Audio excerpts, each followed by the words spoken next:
Gopi Jana Vallabha Srivadadari Yashodanandana Vrajajana Ranjana Yashodanandana Vrajajana Ranjana Yamuna Tira Vanachari Yamuna Tira Vanachari Hare Krishna Krishna Krishna Hare Hare Hare Rama Rama Rama Rama Hare Hare Hare Krishna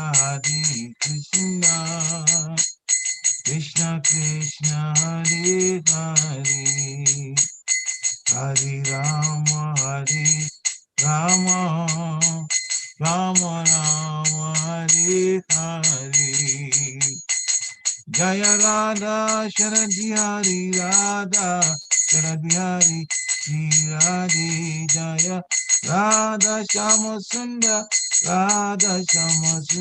Shri Radhe Jaya Radha Govinda Radha Govinda Shri Radhe Jaya Jagannath Jaya Jagannath Jaya Baladeva Jaya Subhadra Jaya Gauranika Jaya Gauranika Jaya Gauranika Jaya Gauranika Jaya Prabhupada Prabhupada Prabhupada Srila Prabhupada Gurudev Gurudev Gurudev Jaya Jaya Gurudev Nitai Gora Haribo Haribo Haribo Nitai Gora Haribo Nitai Gora Haribo Haribo Haribo Nitai Gora Haribo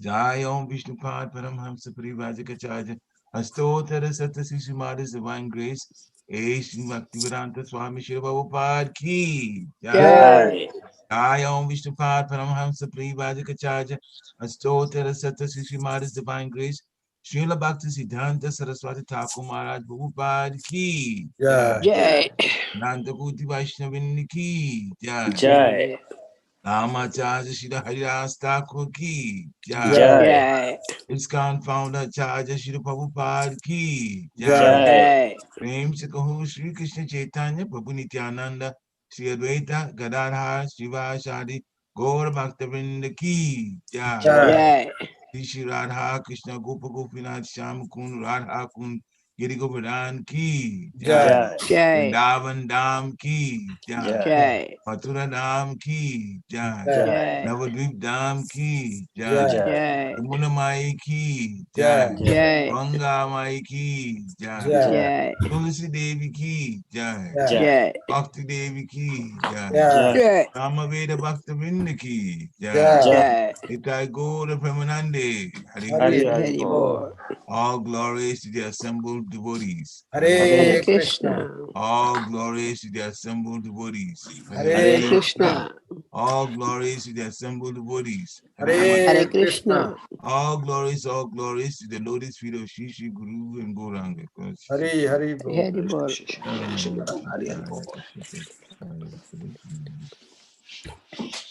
Namaste.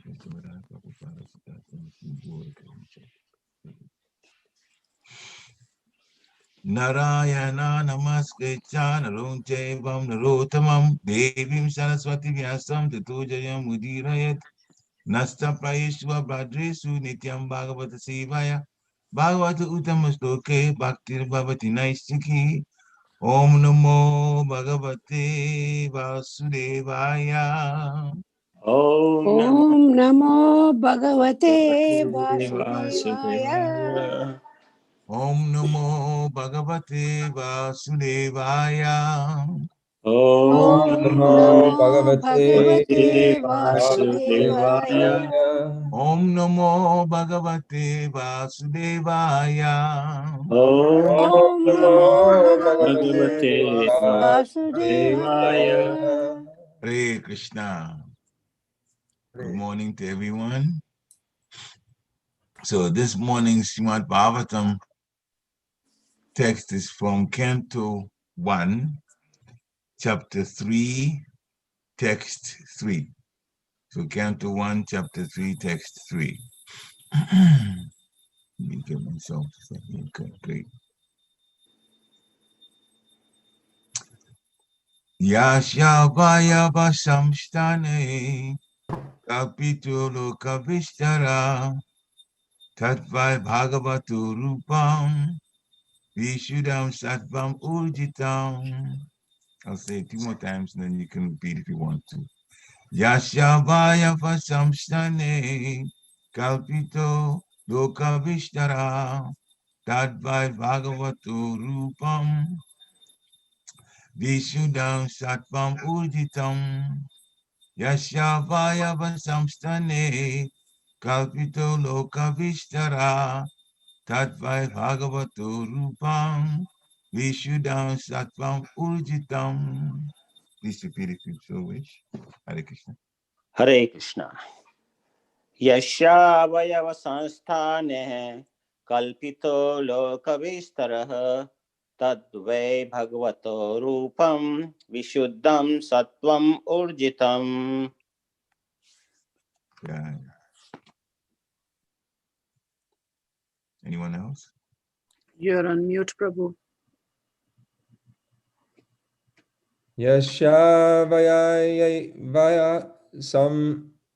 samshtanai kapito lokavishtaraha tadvai bhagavato rupam vishuraham sattvamurjitam. Right.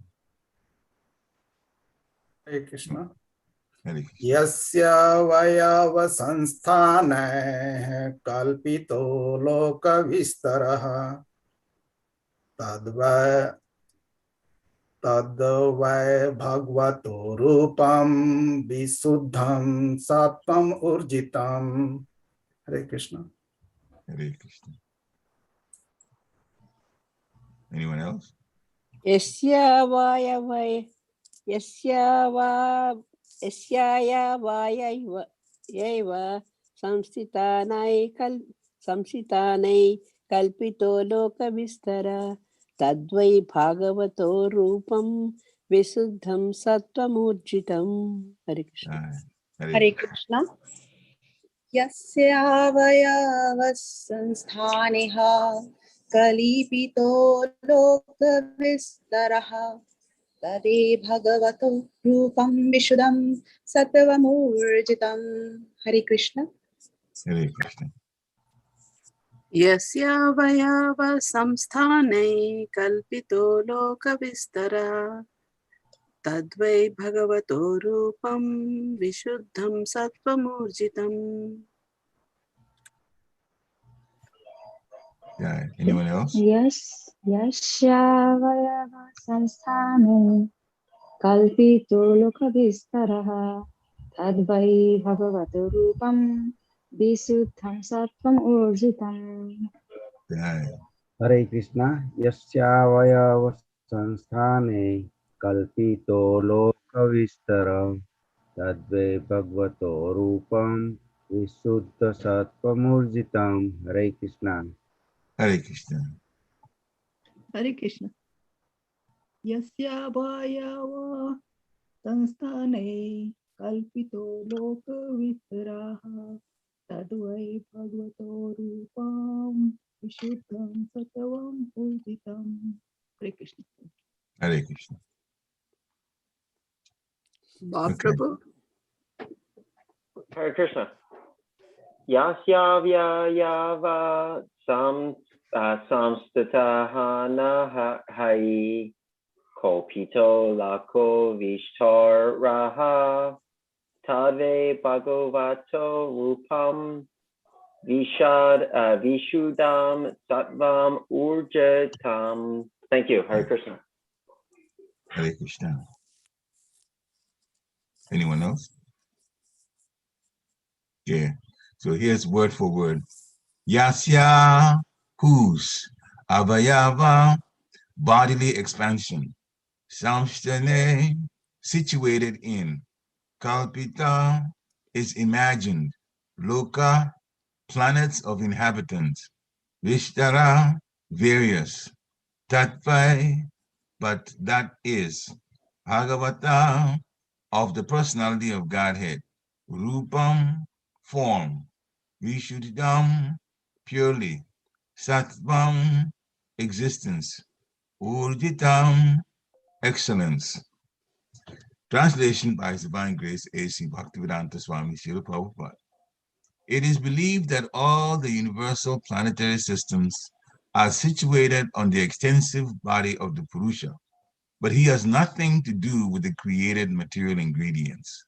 His body is eternally in spiritual existence par excellence. Purport by Srila Prabhupada.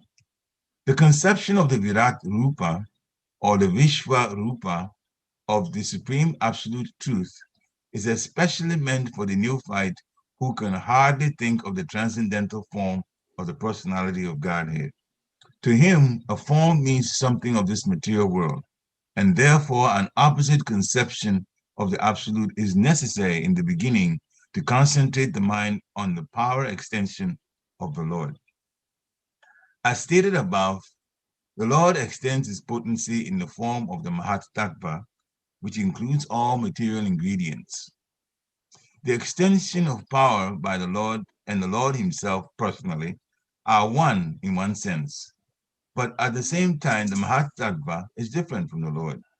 Therefore, the potency of the Lord and the Lord are simultaneously different and non-different. The conception of the Virat Rupa, especially for the impersonalist, is thus non-different from the eternal form of the Lord. This eternal form of the Lord exists prior to the creation of the Mahat Tattva, and it is stressed here that the eternal form of the Lord is par excellence spiritual or transcendental to the modes of material nature. The very same transcendental form of the Lord is manifested by his internal potency, and the formation of the multifarious manifestations of incarnations is always of the same transcendental quality without any touch of the Mahat Tattva. Om Agina Timirandasya, Gyana Gyana Shalakaya, Chakshu Om Militam Jena, Tasmai Shri Guruve Namaha. Shri Chaitanya Manuvistam Stapitam Yena Bhutale, Vayam Rupa Kadamayam Dadati Swaha Padantikam. Vandeham Shri Guru Shri Yuta Padakamalam, Shri Gurum Vaishnavam Scha, Shri Rupa Sagajatam Sagana Raghunatam Vitam Tam Sajivam, Sadvaitam Savadutam, Parijana Sahitam Krishna Chaitanya Devam, Shri Radha Krishna Pada Sahagana Lalita Shri Vishakam Vitam Scha. He Krishna Karuna Sindhu Dina Bandhu Jagatpate, Gopesha Gopika Kanta Radha Kanta Namostute. Tapta Kanchana Gourangi Radhe Vrindavaneshwari Vishabhanu Sute Devi Pranamami Hari Priye. Vanchakalpatrubhyascha Kripa Sindhibhya Evacha Patitanam Pavanebhyo Vaishnavebhyo Namo Namaha. Jai Shri Krishna Chaitanya Prabhu Nityananda Shri Advaita Gadadhar Shiva Shari Gaura Bhaktavinda. Hare Krishna Krishna Krishna Hare Hare, Hare Rama Rama Rama Hare Hare. Hare Krishna Krishna Krishna Hare Hare, Hare Rama Rama Rama Hare Hare. Hare Krishna Krishna Krishna Hare Hare, Hare Rama Rama Hare Hare. Nama Om Vishnu Padaya Krishna Prestaya Bhutale, Srimati Bhaktivedanta Swami Niti Namine. Namaste Saraswati Devi Gauravani Pacharine, Nirveshesha Sunyavadi Paschatya Deshatarane.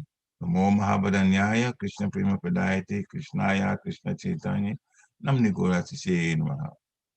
Ananda Lilamaya Vigrahaya Himadya Divecha Vishnudraya Tasmi Maha Prema Raspadaya Chaitanya Chandaya Namo Namaste Chaitanya Chandaya Namo Namaste Chaitanya Chandaya Namo Namaste Chaitanya Chandaya Namo Namaste. Hare Krishna. So the text again. Yashavaya vasamstane kalpito lokavistara Tattva Bhagavato Rupam Vishuddham Sattvam Urjitam. Srila Prabhupada's English translation. It is believed that all the universal planetary systems are situated on the extensive body of the Purusha, but he has nothing to do with the created material ingredients. His body is eternally in spiritual existence par excellence. Hare Krishna. So, Krishna is the source of all creation. And in this text, the extensive body of the Purusha is being discussed. The first point is that the universal planetary systems, the planetary systems in the universe, they are situated in the extensive body of the Purusha, but he has nothing to do with the created material ingredients. That does not mean it didn't come from him. It means that his activities are all transcendental and spiritual, and it doesn't involve material things. Therefore, in that sense, he's disconnected from the material ingredients that are created. That is his own, this is through his own will, divine will. His body is eternally in spiritual existence, outstanding in all respects. Par excellence means that. So in the purport, Srila Prabhupada says, the conception of the Virat Rupa, the universal form of the absolute truth, is meant especially for the neophyte who can hardly think of the transcendental form of the personality of Godhead. There are many stories with devotees, and I know some of them, and even who thought that way and shared it later. The idea of the Lord being transcendental. Well, we have material eyes, and so we don't see things that are spiritual. At this point, this is our, we can say, misfortune. But when it comes to a devotee, we are unfortunate to some point, but then we are also very, very fortunate in many, many ways. By the mercy of a spiritual master, we are being led in the right direction. That's our fortune. But the fact that we are away from the spiritual world and the material world, that is our misfortune. So both are there, but we are not as unfortunate as the rest of those who are in the material world who are not connecting with Krishna and Krishna consciousness, who don't understand anything about Krishna and have no desire to even want to know about Krishna. That's real misfortune. So in that sense, we are fortunate because at least we are to the point where we are internalizing the fact that Krishna is to Bhagavan Swayam. He is in fact the Supreme Personality, and everything emanates from him, as he says in Bhagavad Gita. He says it's wisdom to even understand that everything emanates from him. So those who are wise, they rely on Krishna in all respects. Now, it is about this time we're talking about the creation of the material aspect. Srila Prabhupada is described when he was asked, well, why did Krishna, if he wanted people to be happy and entities to be happy in the spiritual world, did he bother to even put the material world there? Srila Prabhupada's answer was, when a community is planned, or even a city, the government knows that in this material world, there will be people who will do the wrong things, not obey the laws, and there will be a disturbance in society. And therefore, a place is built to put those people, to remove them from society and put them there so there won't be a disturbance to the rest of the society. We call it jail or house of correction. And so that concept is the same with Krishna's creation of the material world. But Krishna's creation of the material world has more to it. The mercy factor is there, that he himself comes to annihilate demons when things get too rough, and the devotees start praying for help, as Mother Bhumi did. And it also enthuses the devotees, wherever they are, spiritual or material worlds, wherever they are. Krishna shows his power and enthuses the devotees in that show of power in his pastimes, as we call it. So in the purport, Srila Prabhupada says, the conception of a Virat Rupa, the material form, the form where the material planets and other aspects of the material world are situated, that's meant for the neophyte who cannot think of transcendental, not only activities, but the transcendental form of the personality of Godhead. To a person who is a neophyte and been in the material world a long time, for them, the form means something of this material world, because all they've seen that has form was material. Actually, we're included in it too. But by the mercy of Guru, we have a special situation, a special concession given to us, and that is the deity of the Lord. But this material form then, this form that has all the material ingredients and all of the personalities that are empowered by the Lord to keep the material going, functioning, they are set up in such a way that a person who thinks of something having a form being material can begin to relate to the Lord from that standpoint. They can concentrate then the mind on the extension of a power of the Supreme Personality of Godhead. Extension, what's coming to me means the spiritual is already there, and the extension of the spiritual comes to the material. It's through the spiritual that the material comes about, through Karanodakshaya Vishnu, the force on his bodies, on his body generates these.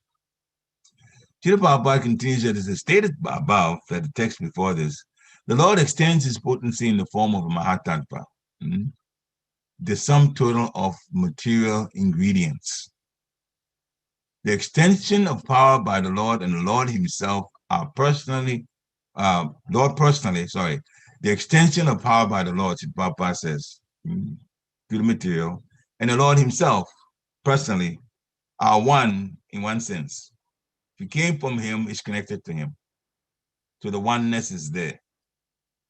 But at the same time, since he doesn't deal with activities that are material, and his activities are transcendental, then the Mahatattva, which is material, is disconnected in that sense from the Lord's activities. So the potency of the Lord and the Lord are simultaneously different because he doesn't deal with that in his activities, and non-different because it came from him.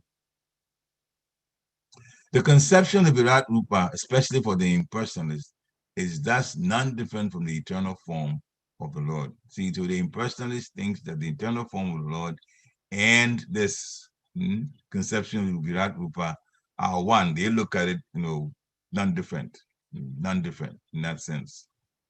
Now, Srila Prabhupada, in one lecture concerning this particular point here, actually preached on Srimad Bhagavatam, Canto 1, Chapter 3, texts 1, 2, and 3 together.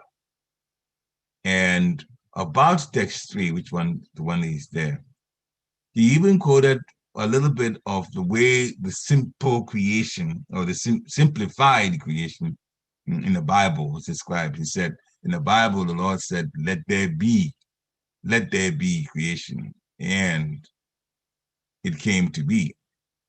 And he makes the point that if the Lord said, let there be, and the material creation came to be, then the Lord himself was present.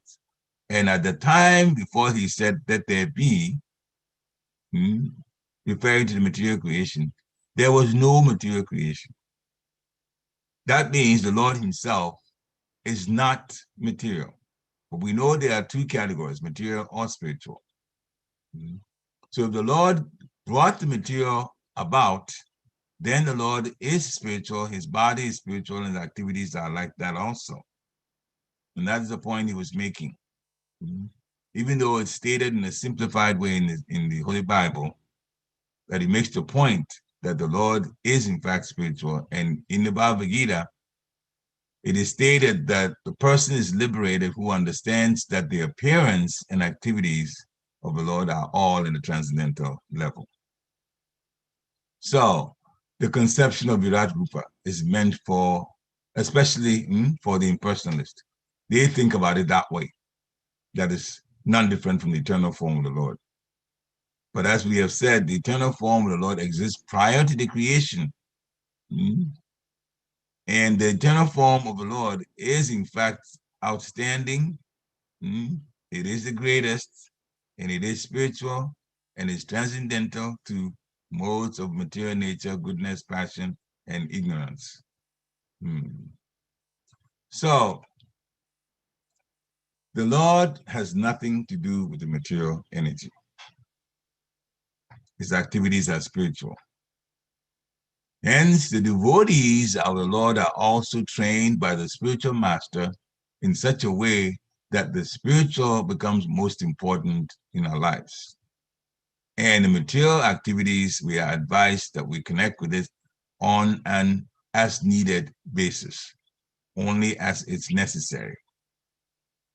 So without the spiritual master turning the mind of the devotee towards the spiritual, material life, and the Virat Rupa for that matter, will also be taken as a priority. Because what we see, the little that we see with these imperfect eyes, are stars and the planet that we are on, and other aspects of it. We see fire, water, and so on, material ingredients. That's what, at this point, our material senses perceive. So without the spiritual master, we would be in the same boat as those who are ignorant of the transcendental nature of the Supreme Personality of Godhead. So we owe him eternal thanks, the spiritual master, to turn our minds that way.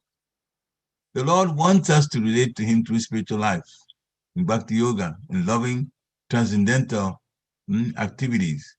We use our material body true enough, but again, by the mercy of a spiritual master, our activities to Krishna are spiritualized, and therefore they become acceptable to the Supreme Personality of Godhead, to the divine couple. So because the Lord wants us to relate to him through spiritual life, then the 9 processes of loving devotional service are instituted, and Prahlad Maharaj explains it in Srimad Bhagavatam, Canto 7, Chapter 5, Text 23. Shravanam, Kirtanam, Vishnu Swaranam, Parasevanam, Achanam, Vandanam, Dashyam, Sakyam, Atma Nivedanam. Now, Shravanam, hearing, which is what we're doing now. Kirtanam, which involves calling on the Supreme Personality of Godhead's name, as it is in this Kali Yuga, Hare Krishna, Krishna Krishna, Hare Hare, Hare Rama, Ram Ram, Hare Hare. Vishnu Smaranam, remembering the Lord. Offering obeisances, Padasevanam, serving him. Archanam, the deity. Vandanam, prayers. Dasyam, being the Lord's servant. Sakyam, being the Lord's friend. And Atma Nivedanam, surrendering fully, surrendering everything. He says in the Bhagavad Gita, whatever you do, whatever you eat, whatever you offer, do that as an offering to me. It is the most important advice that we've been given. Yet it takes a while for our minds that have been rascal and been trying to control things for as long as we've been in the material world to turn to that particular shloka and say, but the Lord is saying do everything as an offering to him. When am I going to get to that point when I will do everything directly and indirectly, even if I touch material energy and do things with it, that we will think of the Supreme Personality of Godhead and use intelligence to connect what we're doing in service to him? When would that day come? our happiness is connected with that. The internal happiness is connected with how much we give of ourselves to the Lord and the Lord's devotees. And we need to remember that. The 9 processes that we just listed, the easiest is Shravanam here in the Bhagavad Gita from the self-realized person. And Srila Prabhupada says, we will turn one to the thought of the Supreme Being. When we hear about Krishna, we will think naturally about Krishna. We will remember Krishna. And therefore, doing that consistently will enable the devotee upon leaving the body to attain a spiritual body, which is just fit for association with the Supreme Lord. So while we're in the material world here, we are away from the Supreme Personality of Godhead in terms of the activities that we use to offer to Him in the spiritual world. But by His mercy, we still have an opportunity to do that. In Bhagavad Gita, chapter 8, text 8, Abhyasa Yoga Yuktena, Tetasa Nanya Kamina, Paramam Purusham Divyam, Yat Partanu Chintayan. The translation is, he who meditates on me as the Supreme Personality of Godhead, whose mind is constantly engaged in remembering me, undeviated from the path, he, O Arjun, is sure to reach me. So, this is not a very difficult process. Meditate on the Supreme Personality of Godhead. But one has to learn it, Sri Prabhupada says, from an experienced person. Tat Vijnanatam Sa Gurum Ibabigasche. Daka Upanishad 1-2-12. Sri Prabhupada says one must approach a person who is already in the practice. So we have to connect with the spiritual master, approach him. Paripashnena Sevaya, we have to inquire from him and also offer service to him. Upadekshante te dhyanam dhyaninas tattva dashina. He's known the truth. He's been equipped with the truth. He's heavy with the truth. And if we inquire from him, we will hear the truth. The bona fide spiritual master will always guide us in the right direction, the spiritual direction. The mind is always flying to this and that and always hoping, to bring some material things, thinking we will be happy with that. And sometimes our mind accepts that our senses want to involve themselves in that which is material, but happiness is not there. It's simply not there. Sense gratification comes for a while. We seem to be satisfied with that, but that is not real satisfaction. Because happiness gives happiness comes when a person is really satisfied. But when the happiness is not there, then it means the source to which we're getting it from is the wrong source. The material never gives us real happiness. It's fake. It seems like it's going to make us very happy, but in the end, the anxiety comes, the dissatisfaction comes. So the mind may be flying from this to that, but one must practice concentrating the minds on the form of the Supreme Lord, Sri Krishna, or on the sound of his name. Sri Prabhupada said the mind is naturally restless, going here, going there, but it can rest in the sound vibration of Krishna. So when we chant Hare Krishna, Krishna Krishna, Hare Hare, Hare Rama, Ram Ram, Hare Hare. Krishna has so designed his name that repetition of his name never gets one tired. In fact, the more we concentrate our mind intelligence on the holy name and speak it distinctly, the more our souls wake up and hear the name and get excited about the name. And when we get excited about anything, we don't want to stop it.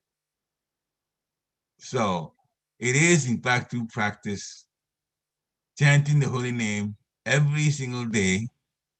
And today, by the way, is Pandav Nirjal Ekadashi. A good day to be chanting the holy name of the Lord all day if we have the time to do it, or most of the day to do that in remembering and chanting the holy name of the Lord. Hare Krishna, Krishna Krishna, Hare Hare, Hare Ram, Ram Ram, Hare Hare. Interestingly enough, one lecture by His Holiness Guru Govinda Maharaj, he reminded our spiritual, for us, great-grandfather, for Sri Prabhupada disciples, spiritual grandfather, Sri Bhakti Siddhanta Saraswati Thakur Maharaj. And he said in the morning, you beat your mind.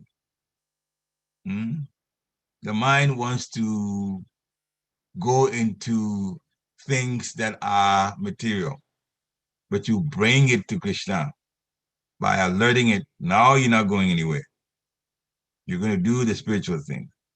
And beating the mind, he said, means Hare Krishna, Krishna Krishna, Hare Hare, Hare Ram, Ram Ram, Hare Hare. Chant with conviction and chant out loud so that the ears would hear and turn the mind towards the holy name, the sound of the holy name. Same can be done at night before we go to sleep.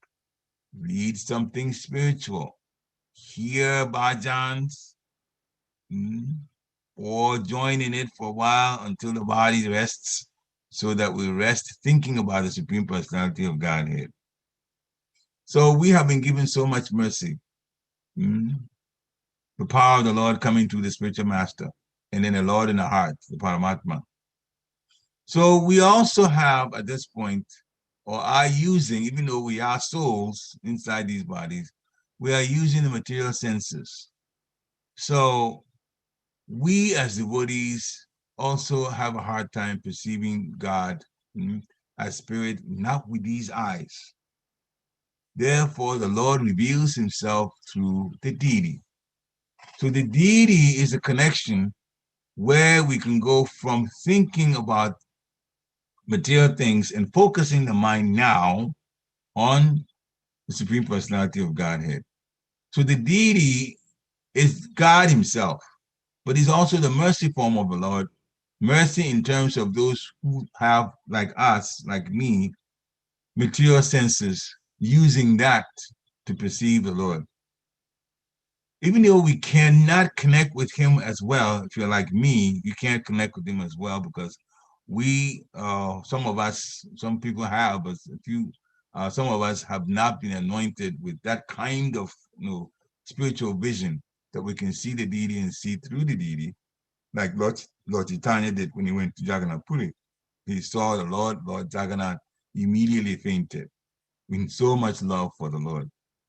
It would take us a while to get there. Sri Prabhupada says spiritual life is gradual. Gradually, then we will in fact get there. So we can worship the deity. We can offer obeisances to the deity as a means to prepare to live the spiritual life back home in the abode of Krishna. We are away from Krishna now, as we all know. And if we leave the body thinking about Krishna, then we go back. Therefore, it is important to, as much of the time of the day as we can, concentrate on the holy name. Then when it comes time, the body can't do anything and the senses are shutting down, we will do what we've been doing the most. And if what we've been doing the most during our lives is concentrate on the Supreme Personality of Godhead and chant his holy name, we will remember the Supreme Personality of Godhead. What is prominent in our daily activities is what tends to come to the mind at the time of death. There is confusion.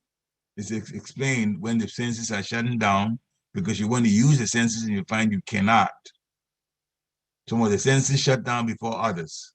The last to shut down is the sense of hearing. Therefore, when we relate well to devotees, not if, but when we relate well to devotees, and if we are, and that's something we should be about, and they hear that we're leaving the body, the chances are very high that through their mercy, they will stop what they're doing, they'll come to where we are, they will chant the holy name of the Lord so we can hear and remember Krishna. And remembering Krishna at the time of death means, as Krishna himself says, without a doubt, one goes to the abode of Krishna. We are especially fortunate that that particular planet, Goloka Vrindavan, is made available to us by the mercy of Srila Prabhupada and the Parampara. Lord Chaitanya himself championing this whole wonderful transition, making it available for us to go. So for us, the deity is a mercy transition for us to be able to obey his instructions. The deity is a mercy transition. We say transition because the Lord is the Lord himself, and he appears in many, many forms in his sweet will. So in the deity form, because we don't have the spiritual eyes to see him, then he has appeared in that way so we can serve him. So Bhagavad Gita chapter 18, text 65, Srila Prabhupada quotes it a lot. Man mana bhava mad bhakto, mad yajimam namaskuru, mam ivashyashi satyam te, pratijane priyosimi. The Lord says, always think of me. Always think of me. Do we always think of the Lord? His Holiness Chandamali Swami says, if we think of the Lord always, we become a pure devotee, which means the opportunity is there to become a pure devotee if we decide to think of him. But sometimes we have activities that are material. Sometimes they have become necessary because they become necessary in our lives, especially our employment, most of which is not spiritual directly.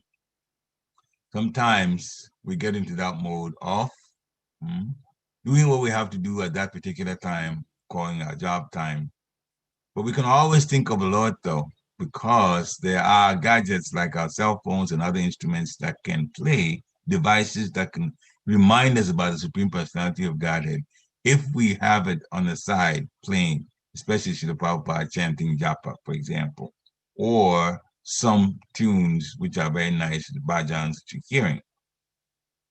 Even if it's tuned low and it's tuned the whole day and it's playing, then our subconscious will focus on it the whole day. Because our conscious mind is doing other things that are necessary for maintaining the material body, the subconscious will in fact pick up on that. We weren't told which part of our mind has to think about Krishna all the time. It says, always think of me. Become my devotee. That is through the mercy of Guru. And so there's a connection. One is a devotee by heart, the heart, connecting with Krishna.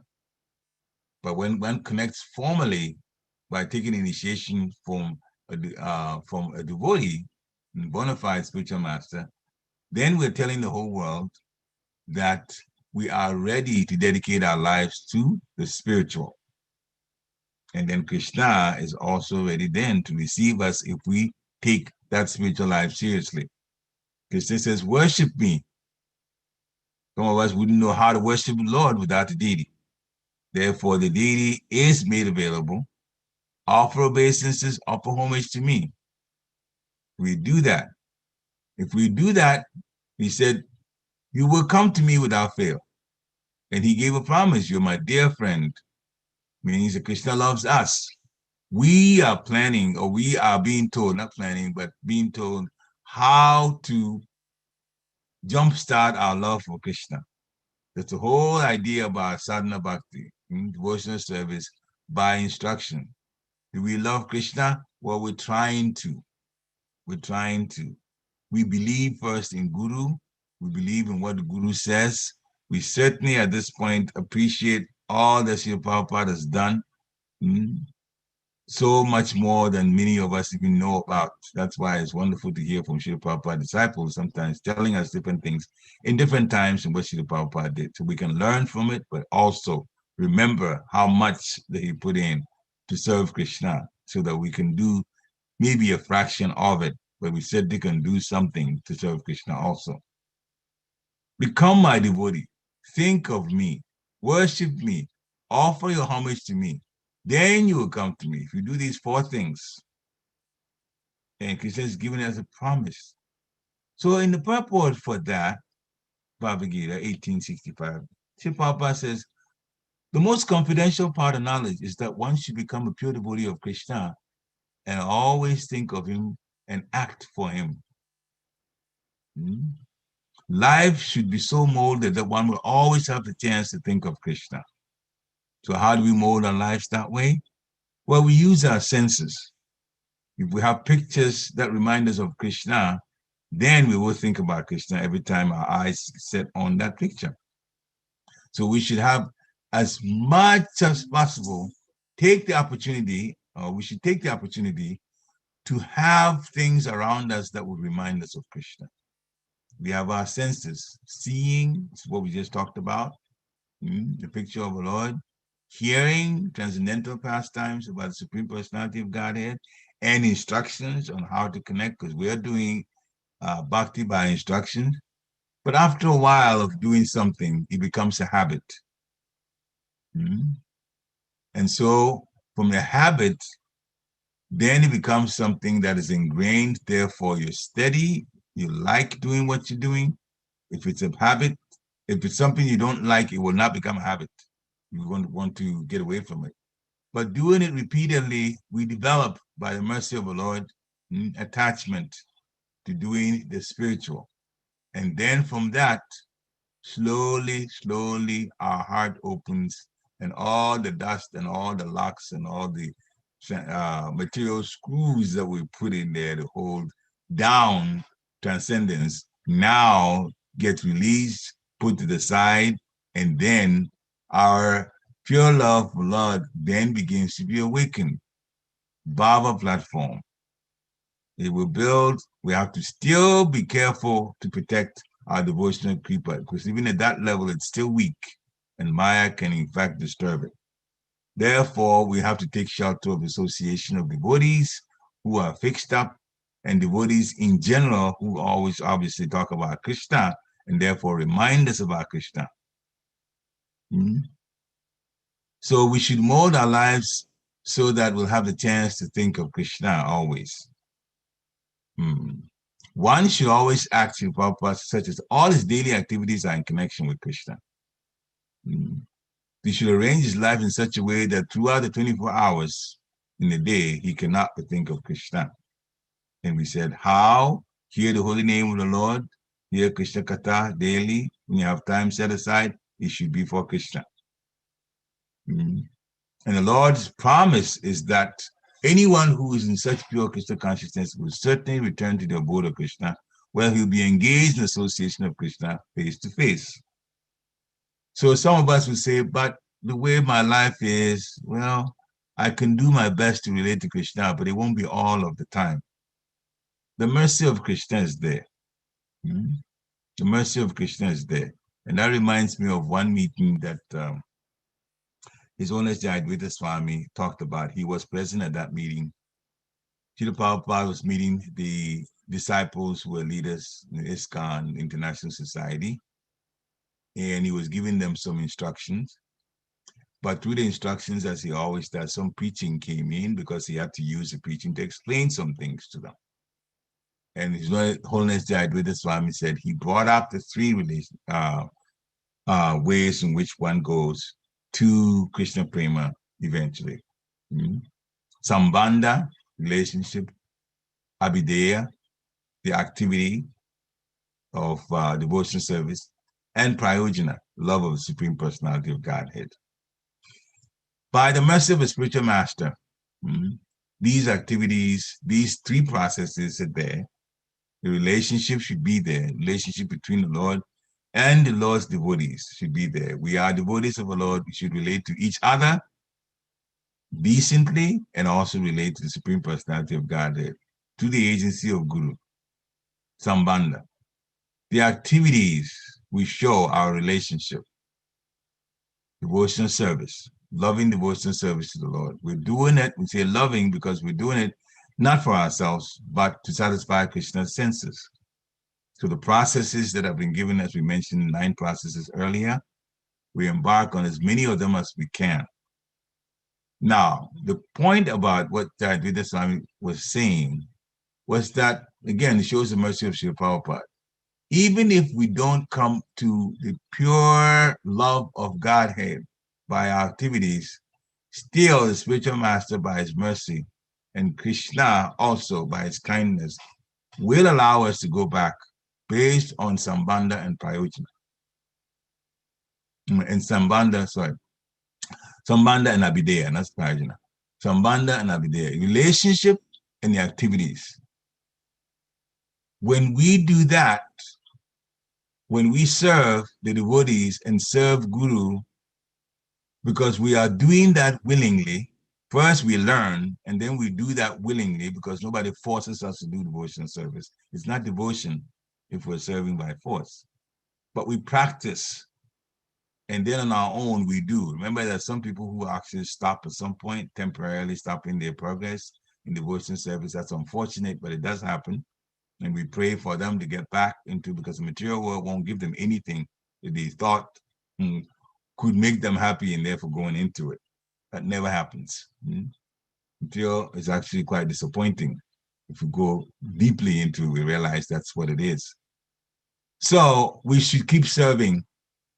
We should keep serving, and we should keep relating. That was a point that Papa was making. Yes, and some people said he knew that there would be some misunderstandings that would come after he left his body, because he was a unifying, not only the Guru, the only Guru, but the unifying presence also for all the devotees. So yes, there would be some misunderstanding. There would be some differences of opinion, and those would happen. But he also knew that Lord Chaitanya, being ISKCON, it's the property of ISKCON, the ISKCON property itself belongs to Lord Chaitanya, that somehow he would in fact pull things together as long as the devotees endeavor to go by what he Srila Prabhupada had instructed that we do. So that's all we have to do. And one time, I'll just talk about one meeting, Spiritual Strategic Planning Team, SSPT, which started, this is through Ompa Swami and a few other devotees, stalwart disciples of Srila Prabhupada, wanting ISKCON to have firm ground. Started this. We went to some meetings. I really wasn't in management. I stopped the president at Gitanagri, but I actually represented Gitanagri because I was ready and willing to go. There were so many things that were talked about, and it was very nice to hear that we went back to basics. Book distribution, that was from Srila Bhaktisiddhanta Saraswati Thakur Maharaj, who told Srila Prabhupada, when you get money, you print books. Books means when they print it, they should be distributed. And so it seemed that the leadership in ISKCON had pressed the reset button and said, let's hear what Srila Prabhupada wanted us to do. And they prioritized book distribution, which is a very, very, very wonderful way of spreading Krishna consciousness the whole world over. And then we have the temples too, that when a person is convinced, then they will look for the temple and join and be in the association of devotees. And this is how a devotee is made. Their minds turn to Krishna. So everyone who follows the path, the confidential part of knowledge spoken to Arjuna, become my devotee, think about me, offer homage to me, obeisances, worship, you will come to me. So we can become a dear friend of Krishna and obtain the same perfection as Arjuna. Srila Prabhupada is saying, if we follow this path of Arjuna, that was being stressed to Arjuna. Concentrate our minds from, finally, Srila Prabhupada says, the very form of Krishna with two hands, carrying a flute, the bluish boy with a beautiful face and peacock feathers in his hair, as Krishna is being described in Brahma Samhita. Srila Prabhupada even says one should not even divert his attention to other forms of the Lord. Not Vishnu, not Narayan, not Ram, not Varaha, but the devotee should concentrate in the mind on the form that was present before Arjuna. That's the form that contains all of the other expansions of the Lord. So Krishna reveals that the two-armed form is for those who are especially favored by Krishna or have received the mercy of Guru. So once you serve Guru and make him satisfied, that's another point. And Krishna becomes pleased with the devotee and bestows his mercy on that devotee when one serves Guru and makes him satisfied. The service may be direct to Guru, but also the Guru's instruction has to be taken. So when all of that is done, then a devotee's mind will not really concentrate so much on the Virat Rupa, but on what Srila Prabhupada says to do. The two-armed form of Krishna, that's especially for devotees. And that's the one we should concentrate on. Hare Krishna. So, Srila Prabhupada ki jai. So I'll read the translation again. It is believed that all the universal planetary systems are situated on the extensive body of the Purusha, but he, Krishna, has nothing to do with the created material ingredients. His body is eternally in spiritual existence par excellence. Hare Krishna. Srila Prabhupada ki jai. Hare Krishna, Parikshit Prabhu. Hare Krishna. I noticed a consistent message that you give in the classes, and that is that to try to have the holy name around us at all times. I remember several times you've mentioned this, and it's very something very practical. I think that we can do is to have bhajans, tapes of japa, just to have the holy name in the atmosphere, entering our consciousness at all times. Thank you for stressing that. It's actually quite easy, but because we have so much technology around us that can play music. We have computers, we have phones, we have different devices that we plug into. TVs now can play, and even have a TV you can display. Because it just kind of depends on our focus and desire of what we, how badly we want it. Thank you though for bringing that. Thank you for summarizing it. That's good. Let's see, devotees. Let's see if we have any questions out there. Hold on. Go ahead, Mitravinda. Hare Krishna.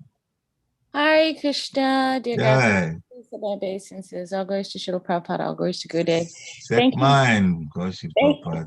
you once again for doing that wonderful service of concisely and with spiritual intelligence, disseminating this information of balance, love, and faith of bhakti yoga. I wanted to ask a question. The holy names is all important and completely essential.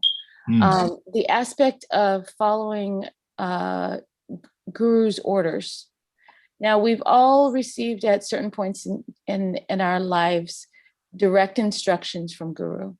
How important is it to follow through on those instructions, or to pick and choose, or for some reason, if there are, let's say, distractions or entanglements, bypass those instructions because of one's immersion in temporary illusion or long-term illusion?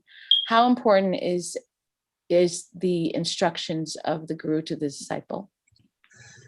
Hare Krishna. Very, very important question that you've asked. How important is the instructions of Guru to the disciple? And sometimes when things happen, would it be okay for the disciple to make some adjustments to it, sometimes even doing some things and not doing other things? Very, very important for us to understand the position of Guru. Guru is a representative of Krishna, like an ambassador. He represents Krishna. And we have been told to get to Guru, approach him and inquire submissively and also serve him. When he inquires submissively, he can answer questions. He can also tell us some things that we need to do for our own growth in spiritual life. Therefore, and some of the things you added, you put in that question, to make it whole, has in fact happened to me. Because I was with my Switching Master, Swami, living with him for 2 years out of the years that I related to him. 2 years actually was living the same residence. So yes, I got quite a bit of instruction: do this, do that, don't do this, and don't do that, and so on. So the directions were there. Now, I was in that situation that you've asked. Sometimes some things come up, and what do you do? Well, I'll tell you what I did, and I think switching myself approved of it. That's why I'll share it. Yes, sometimes instructions are given, and then you find out that it's not possible at the time to do it. Something comes in the way. Sometimes it's just our own lack of ability to fulfill that particular instruction because we don't have the expertise to do it, or something has come up as seeming to us as a greater priority, and therefore some things have to change in the way we find that we have to change in the way the spiritual masters instructed us to do. What I always did was I checked in back with him.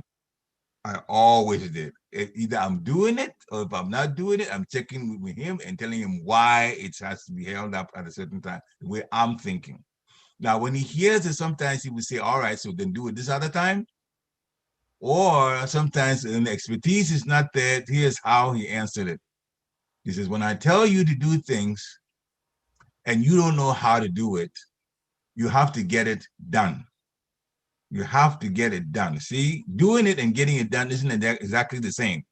You can get someone else to do something and it's going to get done. Okay, someone with the expertise. If it comes to a point where someone with expertise needs to do the things and you have to do things in good quality, you don't do things because I don't know how to do it, therefore you make it something crazy and I finished it after all you asked me to do it and I've done it. Well, the quality matters a whole lot of what we do. What we do matters. Therefore, if it comes to that point, then it becomes necessary too. Now, sometimes he gives a number of instructions at once. And then he gets to a point where you're doing it, but then he calls and says, have you done this other thing? Obviously, the answer is no, because doing the other thing, that one of the things to ask. So sometimes it becomes necessary to ask, if you said do this and do this and do this, what should I start with first? If he tells you that do as you see fit, then yeah, when you finish, you can report to him. But if he wants something done more importantly, he'll let you know.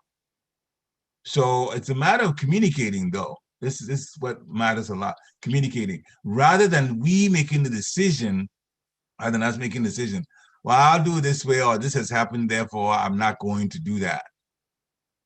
The instruction has been given. How do you defend not doing the instructions and still say that we actually obey Gurudev? If you don't do what he's instructed you to do, you haven't obeyed him. And so when something happens that's different, you need to let him know so that the adjustment is now from him and not from us. So that way our false ego never gets into the way of the instructions that's given. And this is how I understand it. Hare Krishna. Thank you so much. Krishna's mercy. Your realizations and remembrances, actually, some of them I remember hearing directly while in Gurudev's presence. And, it was a bit of a tricky thing to sometimes, walk that minefield of sorts in trying to get the things done that he's asked. And then, also trying to use what little intelligence we have in finishing these things in a way that pleases Guru. But also, when the Guru passes or leaves the body and is no longer on the planet, there's so many instances of how devotees change or switch or have different, levels of importance and different inspirations or different things that they change. So it's also difficult that way. But there's Vani and Vapu. But whatever Guru asks should be done. And I'm just appreciative of your class and your response. Thank you. And happy Nirjala Ekadasi. Thank you. Hare Krishna. We're definitely going to endeavor to do this. It's important once a year. And as you were commenting before you just finished, Very, very, very important points that you made that we need to, you talked about you've been in that situation yourself, and we need to, this is how we please Guru, by the way, when we do things that he asks us to do. But when Guru passes, we still can connect with him though by prayer to him. It's one of the 9 processes. And the prayer is, Gurudev, whatever you need me to do or whatever you've asked before you left that devotees do, please plug me in, use my intelligence to let me get involved in that also, because we know that you said it and therefore it pleases you. And what pleases you is in fact what Srila Prabhupada also wants, because he's connected to Srila Prabhupada that way. All gurus are, by the way. And that's just the way it is. We want to please Srila Prabhupada, and pleasing Srila Prabhupada pleases Lord Chaitanya. And so we can't go wrong in that sense. So yes, constant prayer to the spiritual master when the spiritual master has left the body is actually the only essential connection that we have to hear him that way, because he will in fact respond, and our heart will pick up on it and do what we need to do. Hare Krishna. Parikshit Prabhu, we have 2 more questions. Okay. So one of them, because you brought up the Nirjala Ekadasi, we have one question from Ritu. She says, if we don't follow the rule of keeping fast without water today, will that not be considered a fast? Question mark. Srila Prabhupada has reminded us what Bhaktivinoda Thakur said in the order in which a devotee serves. Health comes first. This physical body is used for serving the Supreme Personality of Godhead, but devotees who understand that the most important thing is to serve. The health is the condition of the physical body. If the condition of the physical body is honestly such that some things not put in the body because of Nirjala Ekadasi will in fact result in a negative situation and a serious situation for the body, then it is in fact important to do what you have to do to keep the body going, even in Nirjala Ekadasi. The point that was made by Srila Bhaktisiddhanta Saraswati Thakur Maharaj also about it, similar, but we won't repeat it because Bhaktivinoda Thakur has already said that.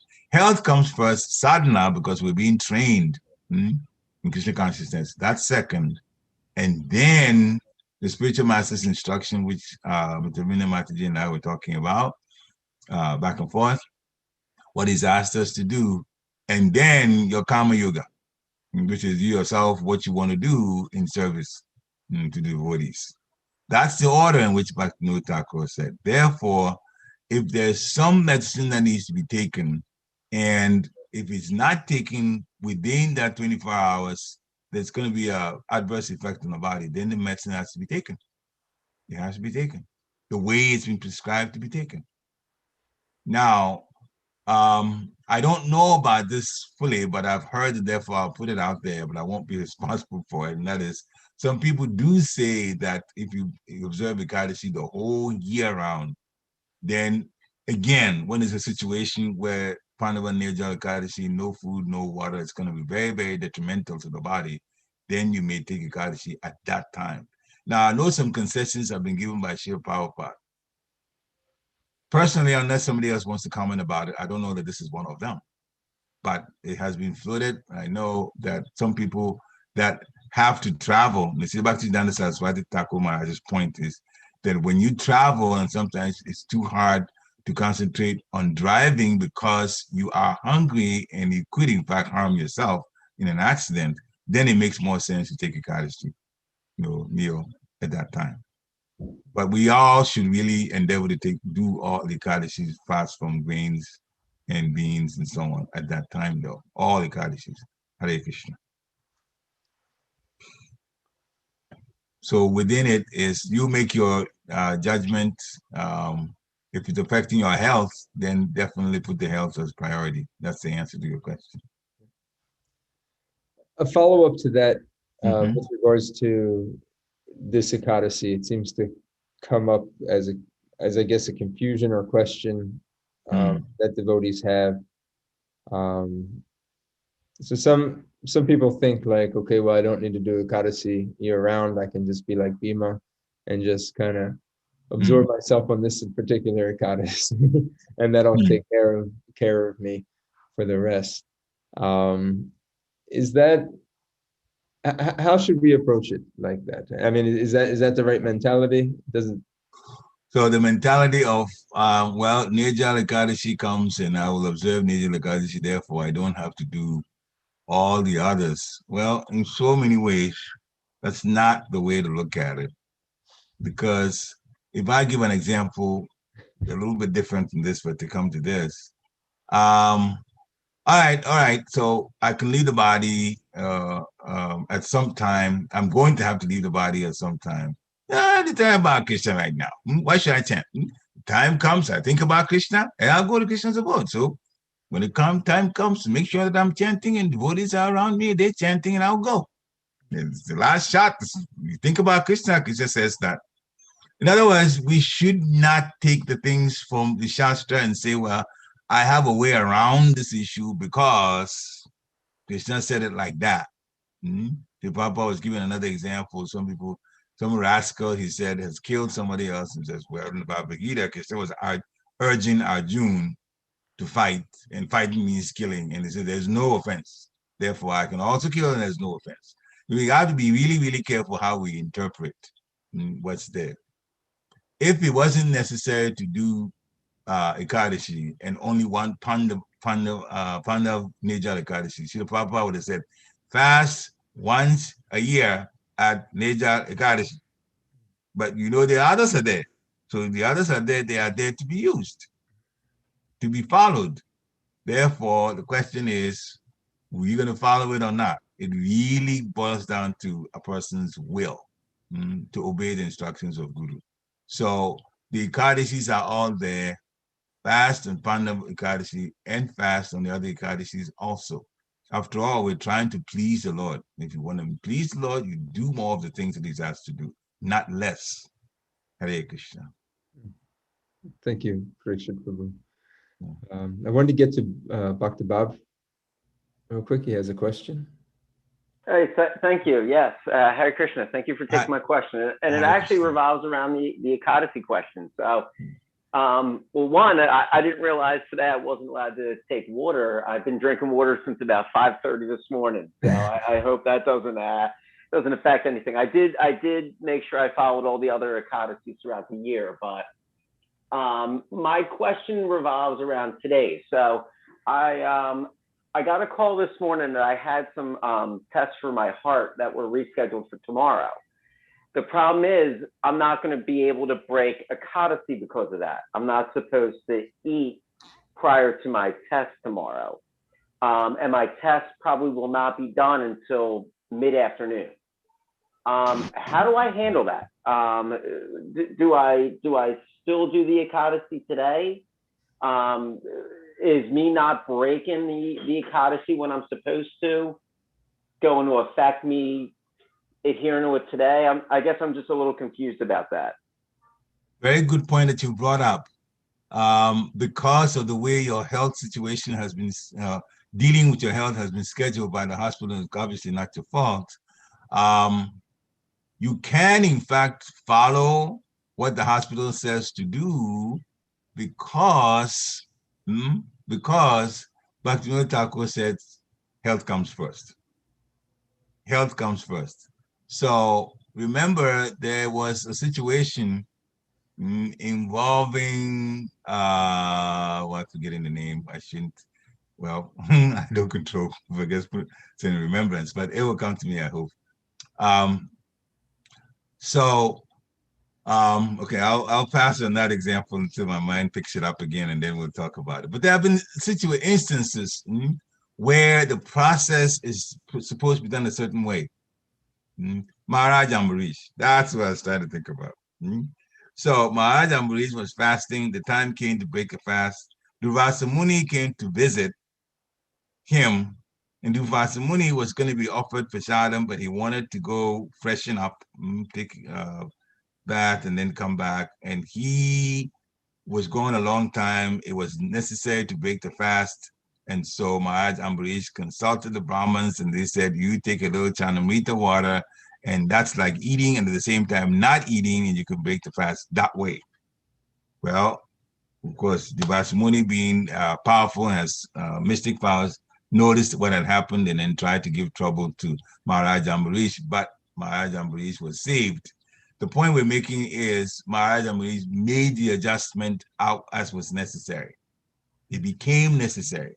So when it becomes necessary, this is in the Shastra, from that standpoint, then, other thing you can do is reschedule if it's not too late. But, and if you want to really, really follow the fundamental Ekadashi, the way it's supposed to be done, then you can reschedule. But sometimes, it's not possible to, or we'll give you a date that doesn't help matters at all. And I know that's happened to me also. So at that point, because health is necessary, then you may have to, finish some point. You're talking about water, okay? So it's not like you're even trying to eat some solid food, yeah, and then follow the hospital's guidance on how to prepare yourself for your body. Bhaktivinoda Thakur said, health comes first. Hare Krishna. Okay. Thank you. Hare Krishna. Hare Krishna. Go Shiva Prabhupada. Ram Sham Prabhu. Hare Krishna, Prabhuji, Danvat Pranam, all glories to Maharaj ki jai. Wonderful session, Prabhuji. You covered many points. And Krishna's mercy. Yeah. So I just want to clarify one very simple and very small one. Like in the first line of the purport, that is the regarding Virat Rupa, that if we read through, this is for the neophyte who hardly can think of the transcendental form of the personality of Godhead. Yeah. So just I'm trying to understand, like, is it because of this Virat Rupa is the visual representation of the Lord? That's what it is easy for neophyte to understand how God is, or something else, Prabhuji? Well, the Virat Rupa is, even we haven't seen, but the way it was described by Arjuna in Bhagavad Gita is very phenomenal. There's so many things that are happening to show the power of the Lord and absolute control that he has over the material energy. All of the soldiers and all of the, just being helplessly, those who were supposed to die, which was a future event because the war hadn't actually started yet. Arjuna saw all of that. And he said, Krishna said, time I am, the destroyer of all things. And he predicted that except the 5 Pandavas on both sides, the soldiers would be destroyed. And then he gave a visual to Arjuna of how they were all being, pulled into the mouths and crushed by the Virat Rupa, the universal form. So it gives a person who is in your fight the power of the Supreme Personality, the sense of the power of the Supreme Personality of Godhead. Even from a material standpoint, everything is under his control and his will. Not only his will, his control. Control means he can do whatever, and he does as he likes also. If there are some things that happen on a regular basis, it's because he's approved for it to happen on a regular basis. And then he said a demigod there to also make sure that that happens on a regular basis, like the sun coming up or turning to our where we are at certain times of the day consistently. So what the neophyte can get from this is that Krishna has great control, but that is the power of a Lord that's appreciated. Now, power does not mean you have to love the Lord. You just accept that he's all powerful and he's under control. He's controlling everything. We are under his control. There's nothing in the material world that can be done, well, in the material world here, that he doesn't have final say in it. That comes clear from the Virat Rupa. But the spiritual master is teaching us to connect with the love of the Lord, Krishna Prema. That the neophyte doesn't think about, because that's transcendental. The Lord is spiritual. We're connecting with the spiritual. This time to the chanting the Hare Krishna Maha Mantra in Kali Yuga. So that's the part that's missing. And that's what puts that person in a neophyte platform, because they're not thinking of bhakti at all. Right. Hare Krishna, that is the difference. Yeah. Nice, Prabhu. Hare Krishna. It clarifies, Prabhu. Hare Krishna. Thank you, Prabhu. Hare Krishna. Any other questions? And Hare Prabhu, Krishna, yes. Oh, sorry. go ahead. Prabhu. Yeah. Okay. Prabhuji, like Mahatattva here in this purport, it talks about the ingredients, material ingredients. Somewhere in the Mahatattva, in the lecture or somewhere I have read also, like it talks about the expansion also. So is it, how can we understand, Prabhuji? Can you explain a little bit expansion of what though? Can you? Mahatattva, like when we say Mahatattva, so that's the expansion of the Lord Krishna. So from there, it's kind of Chaturvyuha, it's expansion, and then like again second level of Chaturvyuha means Vasudeva, Sankarsana, Pardimna, Aniruddha, and then second level also. Then Sankarsana comes right. So, again, so that also comes in the Mahatattva. So I'm trying to understand is that material ingredients only the part of the Mahatattva, or those expansion also comes in the Mahatattva only? There's a connection. Very good question. You're trying to get the understanding of Mahatattva when these expansions of the Supreme Personality of Godhead are also there. Well, there's Swamsa and Vibhinamsa. I won't get Swamsa. I go to Vibhinamsa, I'll be way off the topic now. So that's us, the little parts and parcels of the Supreme Personality of Godhead. But Swamsa's expansions. The Mahatattva has been told to us, even in this one here, that they are the material ingredients. Total together make the Mahatattva. Now, when you are talking about the Chaturvyuha, the forms Vasudeva, Aniruddha, Sankarsana, Pradumya, and then they expand to, Radha Maharaj explained it nicely in the lecture, to Narayan, and then from Narayan expands to the second Chaturvyuha. Sankarsana of that expands to Karnodakshaya Vishnu or Mahavishnu, from whose pores the Mahatattva finally comes out. So the connection, there has to be a distinction between the expansions of the Lord as Swamsa, the expansions which are fully as powerful as Krishna, but they have different functions. That's on the one hand. And one of them is Mahavishnu, to whom the Mahatattva comes. So Mahatattva is the ingredients that make it, and then the expansion of the Supreme Personality of Godhead, as he has planned by his own supreme will, gets to the point where the Mahatattva comes out from Karnodakshaya Vishnu. So the expansion of the Lord is one thing, and the Mahatattva it's generated from one of the expansions, particularly Mahavishnu. Hare Krishna. That's my understanding of it. Yeah, exactly. Nice project. Thank you, Prabhuji. Thank you so much for clarifying. Hare Krishna, Prabhu. Yes. So back to Ekadashi. So our understanding of Ekadashi is that, everything is for the pleasure of the Lord, but it's something that we are learning, right? But specifically with Ekadashi, that is for the pleasure of the Lord twice a month. Would you reflect upon, like I've heard of these instances where people are doing Ekadashi, all month long, and, potentially for some material or some kind of gain.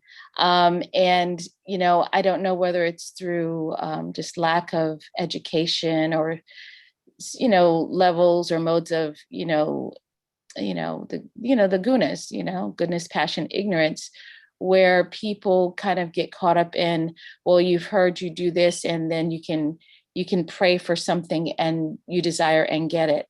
So in the 16th chapter of the Bhagavad Gita, the divine and demoniac nature, just like there's a song, it goes, and the course of the song is, there's a thin line between love and hate. So also there's a thin line between divine and demoniac. And so we see that Hiranyakashipu stood on one leg and fasted till there was nothing left on his body except bones. His skin was eaten off by the ants on the ant mound, and he had desires, and so he got the wealth. He got the, the this, Power. the that, the other power. He had a soft bed. He looked as though, people honored him. And so this greed for pada, profit, adoration, and distinction, culminated or expounded with, greed, lust, avarice, and things like that. The desire to be, seen and applauded. And so understanding that Ekadasi is only 2 times a month, but we should also have compassion for those who may have health issues, whatever they may be. Pregnant women, have to do fasting if they choose to do it in a certain way, because they're carrying Krishna's gifts. But, truthfulness, honesty, and understanding what we're doing, there are oftentimes a lot of misunderstandings on Ekadasi. Would you expound upon that it's for Krishna's pleasure and not our diets, fads, or increasing desires? So you brought up very, very important points about how sometimes people use particular things that we do on certain special days, and then they have their own spin on it, basically, is what you're saying. At least what I've understood you to be saying. And the Ekadashi was brought up. Some people, you said, fast through. It's almost like doing the diet based on the Ekadashi the whole time. Well, if they have health issues that make it better for them to stay away from grains and so on, that's a health issue that if it's actually helping the body to be in better situation to serve, then there's nothing wrong with that. If the body is in other words, this, as you said, honesty is important. Are you doing this just so your body is in such a shape that you can use that for adoration of how good your body looks?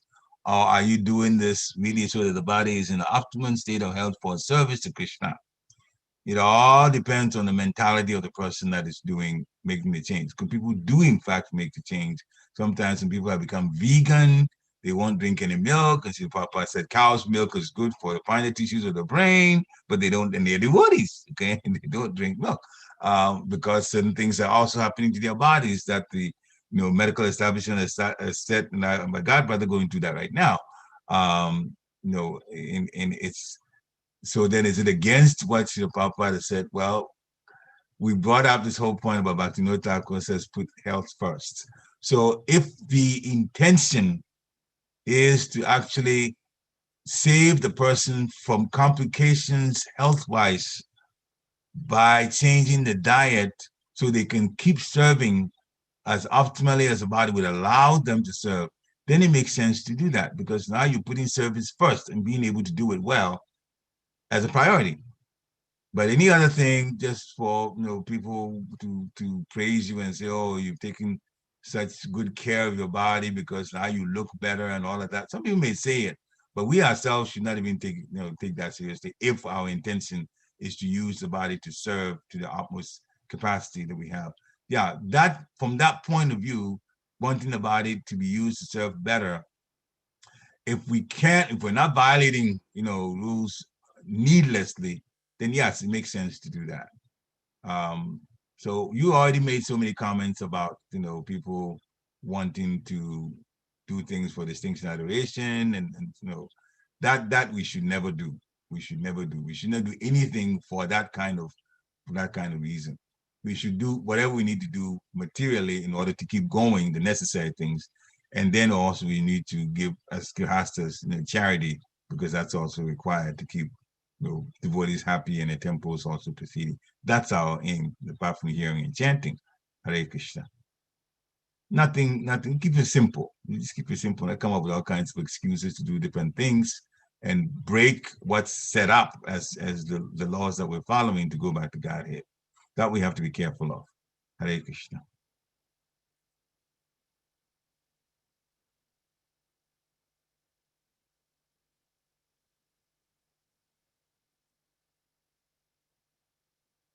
In other words, look before you leap. How to be careful with things we're doing. Thank you, Parikshit Prabhu, for that wisdom and really Krishna's mercy. Really deciphering between, you know, the real purpose of the Ekadasi and bringing us everything that you've explained there. Just brought a lot of clarification to misconceptions that sometimes are out there. Hare Krishna. Thank you very much. Wonderful class, wonderful exchanges with the devotees. Hare Krishna. Thank you all for coming today for this Srimad Bhagavatam Sangha.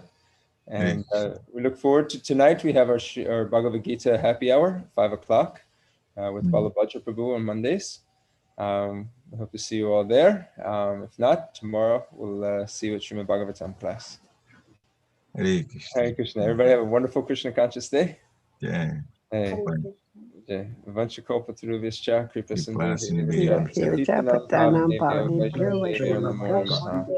Thank you very much, Prabhu. Thank you. Hare Krishna. Krishna's Thank you. mercy. Hare Krishna. Hare Krishna. Glory to Shri Prabhupada.